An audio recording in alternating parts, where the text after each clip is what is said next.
What's up guys, it's Michael here, and today is the delivery of my vehicle, a new Tesla Model 3 Performance, and here's the breakthrough process I went through to pick up another Tesla.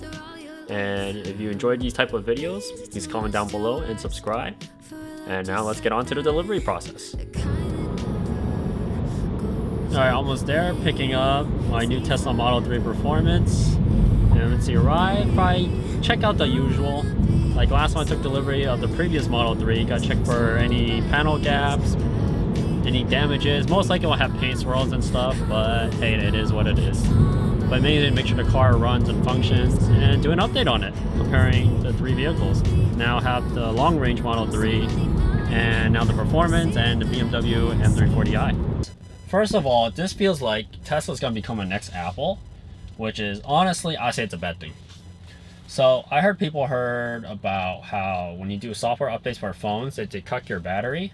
In this case, Tesla has already begun doing that already, and there's a lot of lawsuits you can look up. I'm not gonna get into detail because it's a whole nother section itself, but keep in mind that you say this, like a Tesla Model 3, a lot of people say, oh, this car will last for 10 years.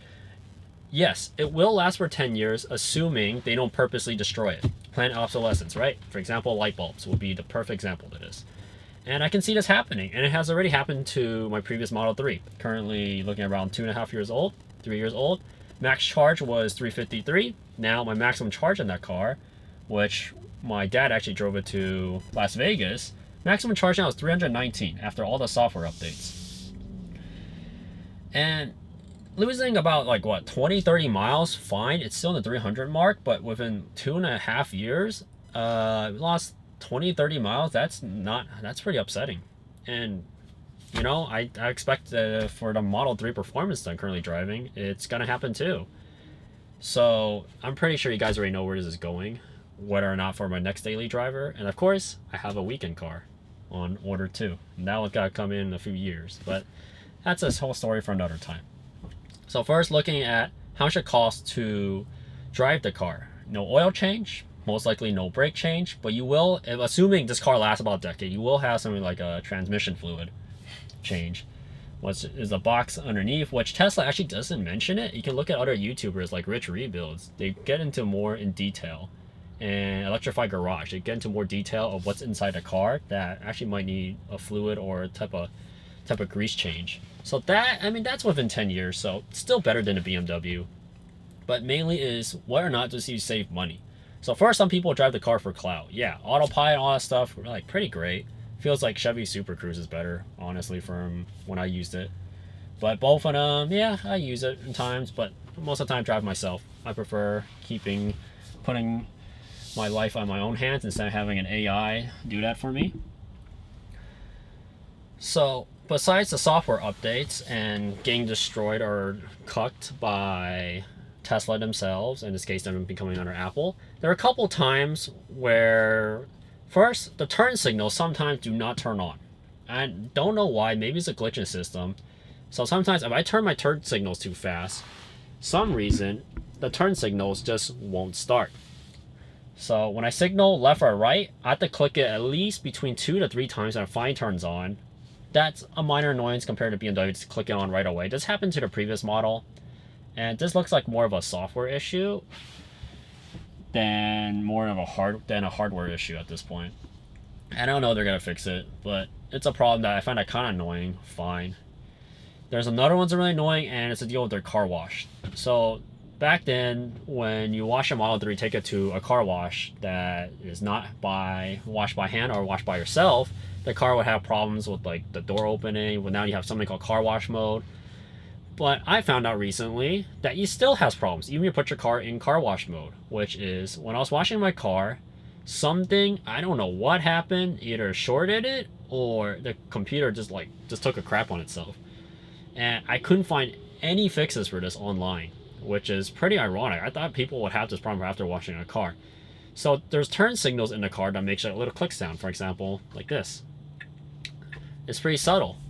So after I washed that car, I wish I got that on video, it became super loud. It was so loud, it was louder than my music. It was basically ear-piercing loud, and I was about to contact Tesla service to see what's wrong. But keep in mind, I just took my car to service within About 600 miles in, took the car to service again already because it had an alignment issue and it came misaligned from the factory, which is honestly awful. And he said, "Oh, you should probably know first 100 miles." Okay, here's my argument to you. There's other people have to work. Not everyone's like you. Can the first 100 miles you get the car, you don't have to go to work the next day. A lot of people have to go to work. So in that case, I didn't have to pay the alignment fee, which I'm very happy, because $275 for alignment fee was not cool. Even it's not an issue for most people, including myself, but just paying that amount of money for a brand new car that they screwed up is really upsetting. But didn't have to pay it, fine. Another thing I have to bring an issue besides the really loud turn signals is some people in the previous Model 3, it hasn't happened on this one, is sometimes the screen would black out and not turn on, and I think it's a software issue. So far I haven't had it on the current Model 3 Performance, and the long range I think they patched it so far and it's not been coming up. Now, time to break down the juicy part of this video is how much it costs to own it, because the whole point of buying an electric car is to save gas. And some people say it's a safe environment. I mean, this is a whole nother story. I can call your BS on it all day. Like, for example, you take your aluminum cans, you guys most likely throw in a trash can. You use paper cups instead of throwing in a compostable bin. You guys throw it in like the trash bin. Maybe you have plastic cups, drink plastic straws. There's a whole lot of crap. I find it pretty ridiculous. But since we're looking at finance, we're gonna look at that mainly. So electrical charge is really cheap. To me, if you have a supercharge, which I assume most people who do buy electric cars do supercharge, because charging at home is very slow without a wall charger. And to get against all those naysayers, you can use the 110 outlet. I mean, yeah, you could use the 110, assuming you do not drive to work every day. And I'm assuming majority of people's work are not 5 to 10 miles away. And that does not include round trip. And I guess those people, because I've seen so many YouTubers mention this, it's very cheap. I guess they never mentioned that your car loses charge every single day, even if you don't drive it. And in that case, that actually really makes me upset, which is understandable. It's like an iPhone. I mean, my gas car doesn't do that, but I expect an electric car. So you gotta factor that in mind. And keep in mind that when you turn your AC and your heated seats, or you have your Sentry mode running, that car will lose charge even faster. So let's say you go to point A to point B, it takes about 5 miles. For my experience, add about another 25% to that. 25% if you're running the AC constantly. Which I'm assuming most cases and around where you drive this car, it'd probably be heater or AC, just to keep the temperature cool. And a gasoline car, I don't have to worry about it because thanks to alternator. So in that case, you're looking at way more than its mileage claim usage. So first, saving money. Does this car save money? Personally, so far, I have to say yes. Because driving on street, actually, I get closer to the rated EPA range. If you drive on freeway, you will not even come close to that, unfortunately. Whatever the claim EPA range they post is not even close if you drive on a freeway. Drive on the street, you definitely get closer to that claim range. Another thing I gotta keep a note, charging will vary based on your location, how much it costs. I purposely choose the cheapest location, around 22 to 24 cents a kilowatt. In that case, it's actually cheaper than gas in most places. Like for example, for 150 miles, I pay about, give or take, $8 to $11 if I'm using supercharger, which a majority of people do. But unfortunately, I see that supercharging, a lot of people pick the really expensive one, which is understandable. You gotta charge your car, you gotta get a point A to point B. You don't have time to go on like 12 middle of the night or 8 in the middle of the night after getting off of work, and really exception a few people, including myself, that you can pick that specific time to choose the cheapest rate to charge. And to charge in California, you're looking at 45 cents or higher, or within my area, which is very, very expensive. And keep in mind, that's not a full charge. I'm charging probably around up to 80 to 90% of the battery. So you're looking at around 200 mile-ish for 20 bucks. It's almost $1 a mile. Well, it's not $1 a mile. I'll take that back. More like $1 every 10 miles. Can't do my math today. I mean, because I'm driving a Tesla. Kick. But other than that, yeah, it's like, okay, yeah, you can say, oh, it's still cheaper in gas. But keep in mind, I'm in California. Gas is artificially very expensive. And why I call it artificially really expensive, because California, if you see my previous video, California gas is taxed to oblivion. Meaning we charge it between 50 to 55 cents a gallon of gasoline. So that's why our gas prices here is around the upper $4 to the $5 mark. If you compare it to, like, let's say Nevada, let's say Texas, because I've been to Texas recently, and when I saw their gas, I almost got a heart attack, because comparing charging my car here and versus Texas, getting gas at Texas is cheaper than charging my car. But if you look at the benefits and the downsides, this is give or take at the end. It's which one you want. If you can install a wall charger at home, which I have to break down, give me a second. Can I take your order, please? I'll have 2 number 9s, a number 9 large, a number 6 with extra dip, a number 7, 2 number 45s, 1 with cheese, and a large soda.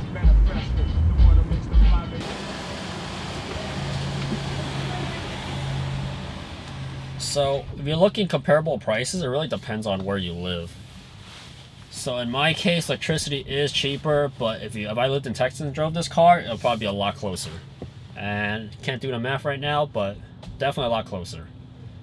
So as for reliability wise, between BMW and Tesla, I'd say they're about, I'll say Tesla's more reliable than BMW, because BMW has more major problems. But if you're saying Tesla is like a Toyota or a Honda, hands down, not even close. They still have a long way to do. They have a long way to go.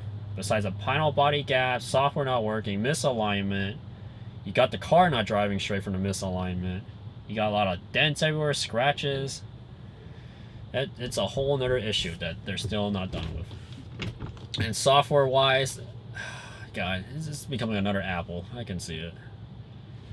So besides the price, let's assume that you supercharge, maybe use the 110 outlet, add another like $275 before they make the charger not free anymore. So add that up, that basically negates most of your gas money right there. If you want to negate your gas money even more, make it even harder for you to actually make money on it, is install a wall charger, which personally, if you have the money, I would definitely do it. In my case, my wall charger, I got quotes ranging around $4,400 all the way up to 12 grand. They're trying to upcharge me. And he was like, why is it so expensive? Because it's California. It depends on the state where you live. In my case, it's a lot more expensive, so it negates all my gas money.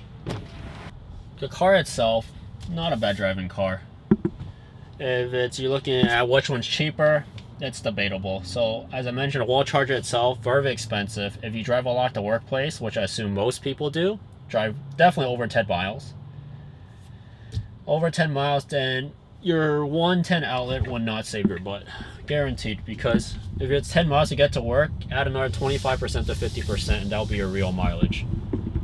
Because running AC, running heater, car losing charge itself, whether or not that you run cabin overheat protection, all this other junky stuff, which most people, including myself, don't use, except for vent mode. Vent mode, got a hands down Tesla, that's good. Because I use vent mode, my car's 130, that thing cleared out in 5 minutes, back to almost ambient temperature, wherever outside was. Other than that, besides the charge, Tesla is definitely maybe the cheaper route, assuming this car can last 5 to 10 years. I don't believe 10 years this car will last without getting cucked to the point that I don't even want to drive anymore. And 5 years, that would be, I personally say that's pretty good. Even, yeah, you don't have a lot of components that would break, but since the company is so new and based on their philosophy, it's being more like Apple, that's why I don't see Tesla having, like, as a personal ownership vehicle, I don't see this car as lasting as long as it will be. I mean, yeah, people own a 2018 model. Like, say, yeah, we have it for that amount of time. Sure.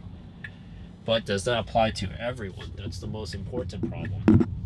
And whether this car has a lot of power or not, well, I'm about to get on the freeway and find out how fast this is. This is one thing that people, it's undisputed. Holy shit, that car is goddamn fast. It's so fast, the microphone fell off too. Undisputedly quick, this car. So fast, the microphone can't even handle it.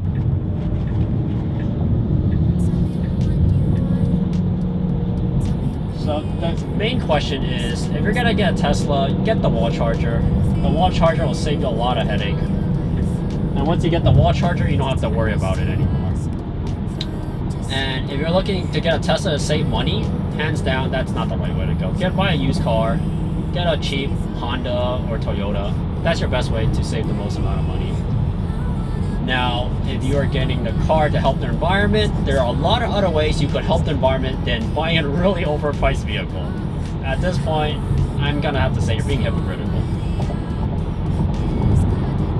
Now, whether or not you should get the car, this is where the major selling point is. Why did I go with another Model 3 again? This time I went to performance. First, it was the timing. As you know, that people who watch my channel, or you're new to the channel, I specialize in taxes and finances. So during that time, I had an opportunity to get a new vehicle. And I was shopping around. I wasn't planning to get another Model 3. And as I mentioned before, the Model 3 drives between a BMW and a Toyota. So Toyota would be the softest ride as possible within the entry price point. BMW would be getting closer to more of a sports car-like feel. Really stiff ride. Not as stiff as a Porsche, Lamborghini, any of those, or McLaren, Ferrari, but it's getting there. BMW, if you're getting their M products, it's getting to that level. Definitely. So Tesla, I'll say, is within between the two, which is good for me. And some people say this is soft. Personally, I think this car is about a little bit on the softer side for me. So I like driving more sport cars, but between the two, if you need a comparison, which I'm assuming a lot of people who first own the vehicle drive like a beater vehicle. Softer suspension, somewhere between the two. Not bad ride quality. Handling wise, still really good. Power wise, exceptional for performance. Solid for performance. Braking wise, braking is still, I say BMW's way better. If you're driving normal speeds, then Tesla will handle just fine. If you take it for really hard braking, like emergency stops, maybe once or twice is okay. But sometimes the tires will skid. Keep that in mind. When that happens, you do lose confidence in the vehicle. Price to buy the vehicle. Here's the kicker. I was looking for something similar to the previous Model 3 within price. So I had a couple options. I had like the Mustang GT, Mustang GT, which is definitely cheaper, but at the same time is a lot of dealerships. I hate dealing with dealerships. Unless you're a high-end brand vehicle like Porsche or Lamborghini, then I don't like dealing with it. I don't want you to upsell me a bunch of garbage I don't want, or products I want and you won't give it to me. So I was trying to get a Supra. I couldn't get one MSRP. I was looking for another M3. Couldn't get one MSRP, and it's overpriced as heck now, thanks to inflation and whatever they're doing. Mercedes-Benz, I'm just not a fan of Mercedes. Same with Audi. And the most importantly, anything within that price bracket is just not MSRP, unfortunately. I believe that's like the biggest kicker. Not be able to get things at MSRP. So, in that case, what option I have left? Back to Tesla again. And I don't want to buy a used vehicle. I'm not a used vehicle buyer. So since I couldn't get another vehicle that I was looking for MSRP, went back to Tesla. That's like the whole point. I think Tesla's key selling point, besides being a really fast vehicle and a new kid on the block, is their experience of buying vehicles. And I think that's a big kicker for other legacy manufacturers, because they sign deals and contracts which can get them out of it. Is that people, when they buy a vehicle, it's always a bad experience every single time from what I remember. And I'm pretty sure majority of people out there have bad experience with dealerships. And that bad experience, once you have the Tesla experience from ordering a vehicle, you just don't go back. That's the problem. I tried to go back. At the end, I just got fed up. Went with another Model 3, unfortunately. Now, the breakaway is the car itself, whether it's cheaper to own or not, it really depends on your financial circumstances. If you cannot afford the car, then you shouldn't be getting the car. You should be getting a used car. Is it cheaper to own? That question's debatable. Like I mentioned, the Charger itself, $4,400. Other places may be cheaper. You're still paying $1,000-something. Where are you going to recuperate $1,000 of gas? So in a year? I don't know. You're looking at multiple years. And this doesn't keep in fact that if you don't drive the car a lot, the car loses charge over time. Loses about a mile a day. If you actually have something running, like Sentry mode, for example, you have it running, or in my case, I actually left the sliding compartment on, the light on, I lost 7 miles in one day. I thought it was pretty crazy. I wish I got that on video, but it happened. So keep in mind, a car does lose charge, and each time you lose charge, you lose money, because mainly we're looking for money. And another benefit for EV, and I almost forgot to mention, I think it was 8936 and 3800 federal tax forms if you're a business or an individual. Those tax forms, federal rebates, is a big kicker for why people buy EVs. The reason why to buy it, because you get a tax rebate. A lot of people owe money in taxes, and why this guy can't parallel park? What the heck? Jesus Christ, California. But like those EV and tax credits, if they weren't there, would people buy it? That's another question to be answered. Like people most likely still buy it, just not as much. And EVs being as fast as sports cars, yeah, you guys can be fast around track and stuff, comparable, but the feeling is different. When people drive those cars, they drive it for the feeling, not just to go fast. If you say just to go fast, dude, there's a lot of other cars that go fast. It doesn't have to be a Tesla. So overall, whether or not should you buy a Tesla, if you have all the means and the cash revenue and expenditures to buy it, then go for it. Go for it and get one, because I don't think you'll be disappointed with it. Personally, for me, would I get another one? The answer is, unfortunately, no. Because the car itself drives fine, except I just don't like that the car that has this many problems when you first get out from the factory itself. And keep in mind, there'll be a lot of other manufacturers coming out within the next few years. And in the next few years, maybe they make a better vehicle than this.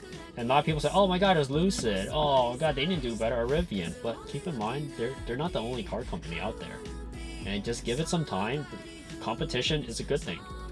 And when you have more competition, Tesla won't be able to, hopefully, don't end up like becoming an Apple. Maybe I will get another Tesla next time. Maybe I will not. But currently in this case, this will probably be the final Tesla I own.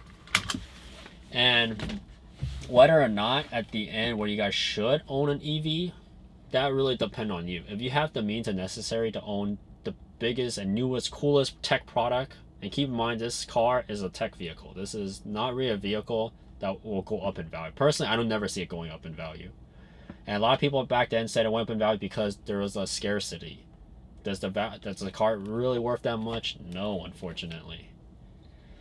In this case, this is currently the best daily driver within this category. If you have the money, because this has the performance, 3.1 seconds. And personally, driving on the street is definitely within the 3-second mark compared to the BMWs I drive. Is the car reliable?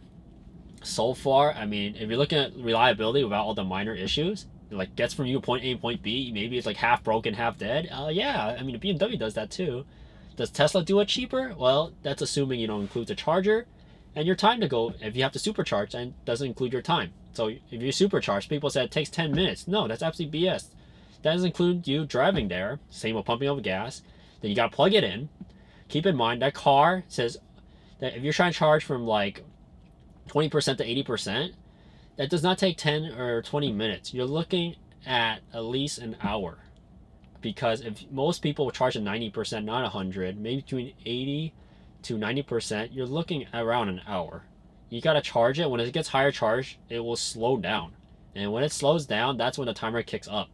And a little trick I tried that does kind of work sometimes, I don't know why it doesn't work on every single time, is to set the charge at 100%. And the car thinks like, oh, it needs more power, so it'll just keep faster charging until like 90% will start slowing down. I tried that. It works a few times. Sometimes it doesn't work.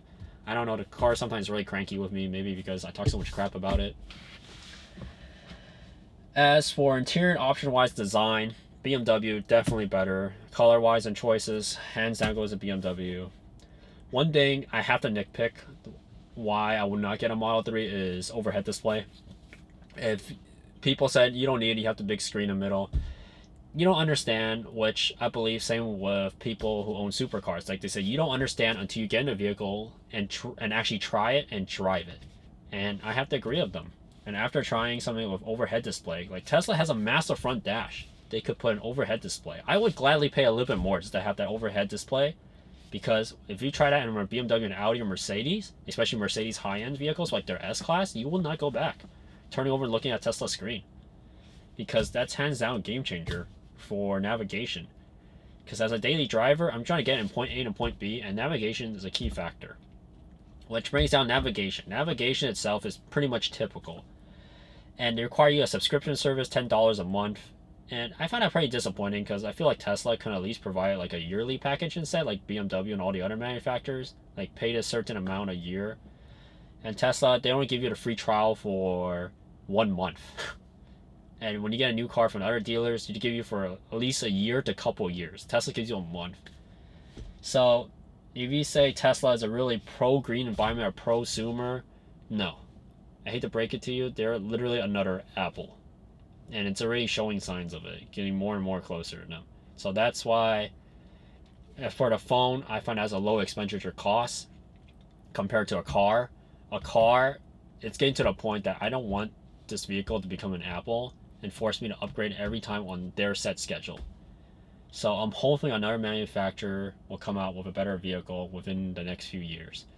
And by that time, I'll have a weekend car. And a weekend car, I'll explain the why, that weekend cars are way more valuable than daily drivers, is if you get the right one. For example, exotics, because I actually have one in order. And that, if you guys can guess it out, it'll take a few years to come in, unfortunately, but decide to place an order down. So this video shot at nighttime. There's not really much around the drive. Please click the like button down below and the subscribe button. And I'll possibly do more car content in the future because this is my first time shooting car content while driving. I have to say, I don't know how people do it while driving and talking at the same time, because you actually have to think when you're talking and at the same time driving and watch for pedestrians and roads. And I'm in California, so I always have to be on my A game, or else I can be in a world of trouble. So if you guys, I'm pretty sure I missed out a lot of things in this video. I might post it, I might not. But if I miss out something or you guys have some questions, make sure to comment down below and I will answer you guys. Because 3 years within a Tesla experience and basically looking around 2 and almost 3 decades into the BMW experience. So that's it for this video. I'll see you guys next time.